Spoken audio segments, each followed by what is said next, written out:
Let's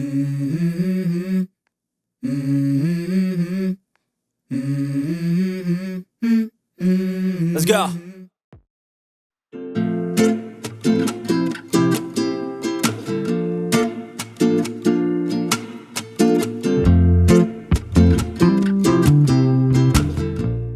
good morning বন্ধুরা, আজকে সকাল সকাল বেরিয়ে পড়লাম উত্তর বৃন্দাবনের দিকে। এখন ঘড়িতে বাজে ঠিক 8টা। আর এই পিছনেই আমাদের হোটেল, এর সাথে কি দাদা বৌদি রেস্টুরেন্ট আছে। আর এমনি আমাদের হোটেলটার নাম হলো হোটেল সিশান সাই। তো এই রাস্তা দেখতেই পাচ্ছ, আমাদের হোটেলের সামনে প্রচুর মার্কেট টার্কেট আছে। তো এইবার বৃন্দাবনের দিকে বেরোবো। এদিকে পিছনে টোটো বার্গেনিং চলছে, হয়ে গেলেই এখনই আমরা রওনা দেবো এখান থেকে। ফিরে এসে তারপরে আবার সমুদ্রের স্নানে যাবো।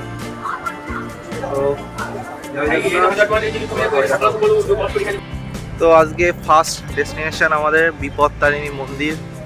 আমাদের এখানে বিপত্তারিণী পুজো হয়, কিন্তু মন্দির এই প্রথম দেখলাম বিপত্তারিণী মন্দির।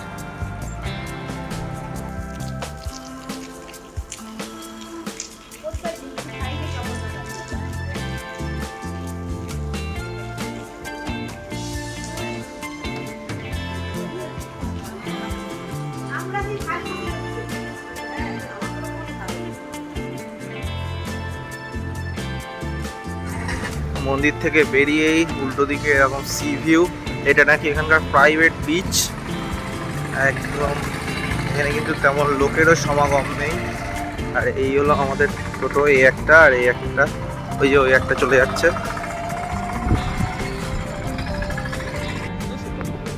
তো এই জায়গায় হলো মোহনা, এই বালি যে উঁচু আছে এর ওই সাইডটাই মোহনা। তো এখান থেকে প্রায় 1 কিলোমিটার হবে, 1-1.5 কিলোমিটার। মোহনার আশেপাশে ভিউটা এরকম। এদিকে তেমন লোকজনও নেই, দোকানপাটও কম। তো আমরা গেলাম না মোহনায়, পরের ডেস্টিনেশনের দিকে আবার রওনা দিলাম।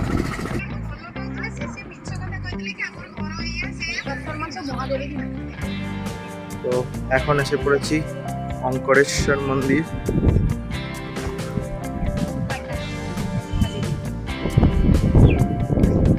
এটা অনেক বড় মন্দির, এদিকে একটা বড় মহাদেব আছে।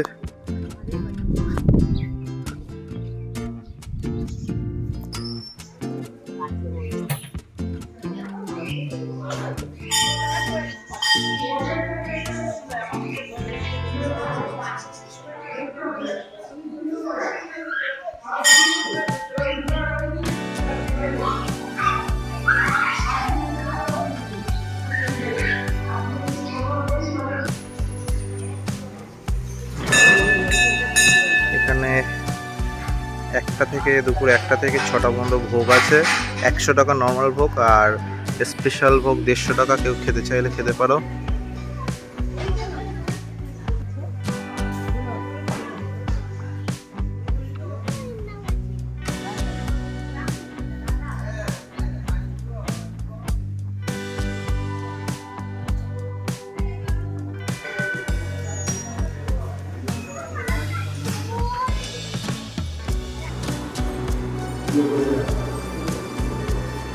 কত শিবলিঙ্গ এখানে দেখো। একটা শিবলিঙ্গের নাম এক রকম। এটা চন্দ্রশেখর, এটা আদ্যানারীশ্বর, এটা বেলেশ্বর, এটা যজ্ঞেশ্বর, পথলিঙ্গেশ্বর, নীলকণ্ঠ, বাবা বায়েশ্বর, বাবা বিরূপাক্ষ, অনলেশ্বর, সদাশিব, গোমুকেশ, ক্ষুদ্রপাল। গোশালা খুব সুন্দরভাবে মেনটেন করা।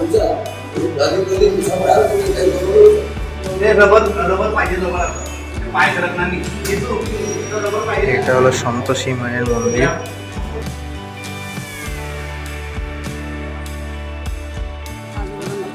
তো এখন এসে গেছি গুপ্ত বৃন্দাবন, কিন্তু এখানে উপরে লেখা আছে শ্রী গৌর বিহার আশ্রম। চলো দেখা যাক ভিতরে কি আছে। হ্যাঁ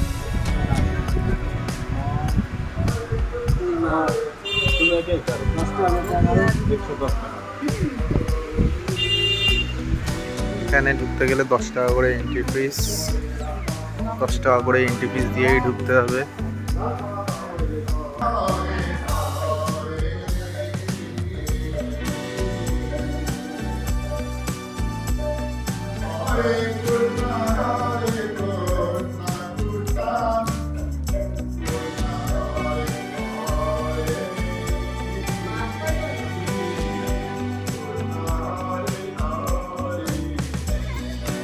কোথায় চৈতন্য? হ্যাঁ, এটা তো সরস্বতী। হ্যাঁ, এখানে বাচ্চাদের খেলার অনেক জিনিস আছে, ভালো বেশ জায়গাটা।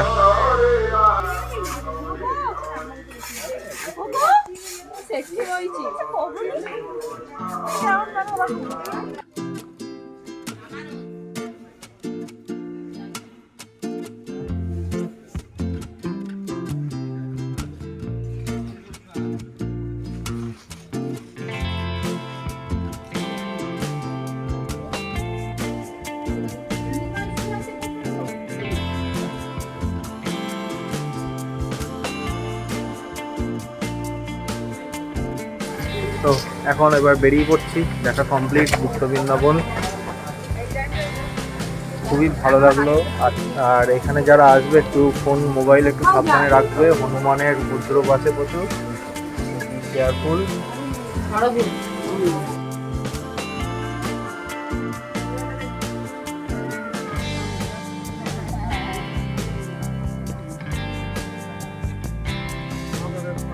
জাল পাট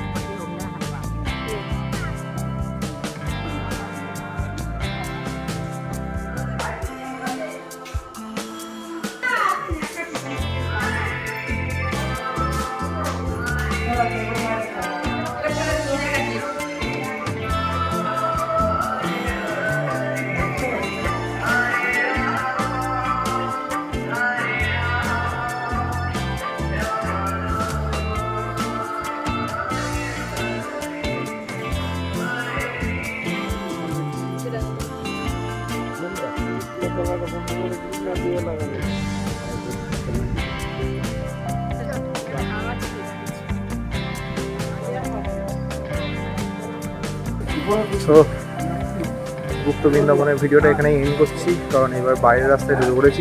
বেরোনোর পথ। টাটা, জয় জগন্নাথ, জয় Shri Mahaprabhu. Tata, bye by.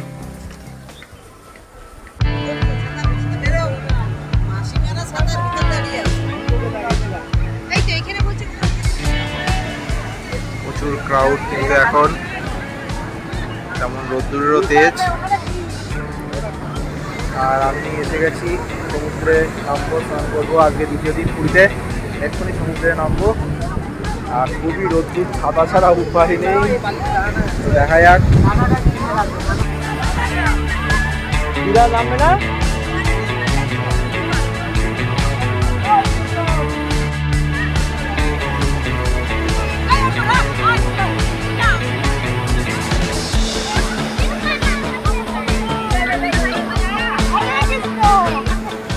তো এখন ঘড়িতে বাজে 8টা, এখনই এই ভিড়।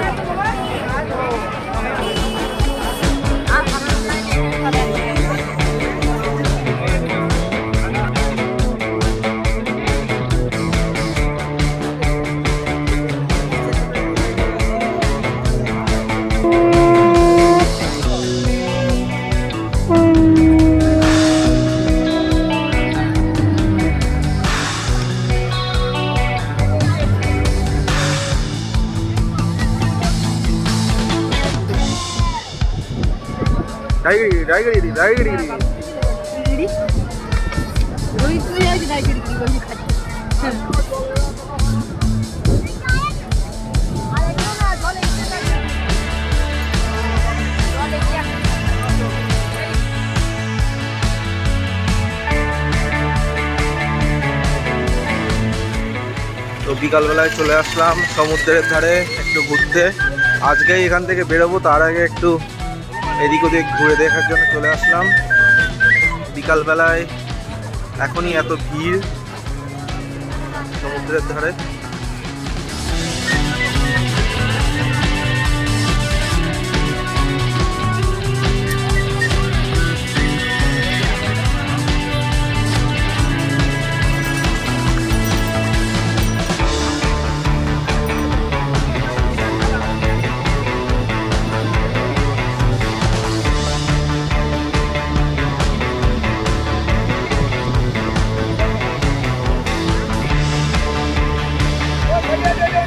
তো বেরিয়ে পড়েছি, আমাদের ট্রেন এসে গেছে 8:15-তে ট্রেন। সামনে ট্রেন দাঁড়িয়ে 8:15-তে ছাড়বে, এখনো অনেক দেরি আছে।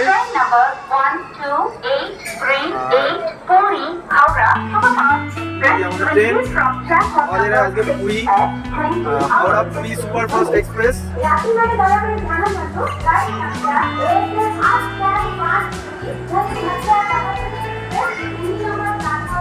আমাদের পিছন সাইডেই পড়েছে, বেশি হাঁটতে হবে না। ফার্স্টেই এসে আমরা ব্যাগ ট্যাগ চেক করে এসেছিলাম, এসে একটু এই স্টেশনের দিকে একটু ঘুরে বেড়াচ্ছিলাম। প্রায় ছাড়ার টাইম হয়ে এসছে, তাই এবার নিজেদের সিটের দিকে যাচ্ছি। চলো দেখো। আর এই ঘুরে একটাই লাস্টে থাকবে, জয় জগন্নাথ। এদিকেও একটা ট্রেন দাঁড়িয়ে আছে।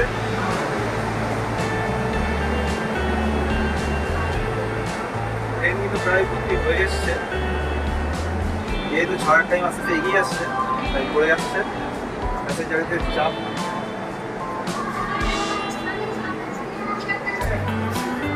আর আমাদের হাওড়া স্টেশনে নামানোর টাইম দেখাচ্ছে সেটা হলো 4:45, কিন্তু আমি 27 তারিখের ট্রেনটা চেক করলাম, ওটা 5:41-এ নামিয়েছে। দেখা যাক আজকে আমাদের ট্রেনটা কখন নামাই কালকে সকালে। এখন 7টা বাজতে আর 8টা বাজতে 7 মিনিট বাকি, দেখতেই পেলেন কিছুক্ষণের মধ্যেই ছাড়বে, আর 20 মিনিটের মধ্যে। কিন্তু আমাদের আসার ট্রেনটা হাওড়া থেকে 1 ঘন্টা লেটে ছেড়েছিল। এই ট্রেনটা কেমন কি প্রভাবে বোঝা যাচ্ছে, দেখা যাক। এই কোচেই আমার করেছে এসটু।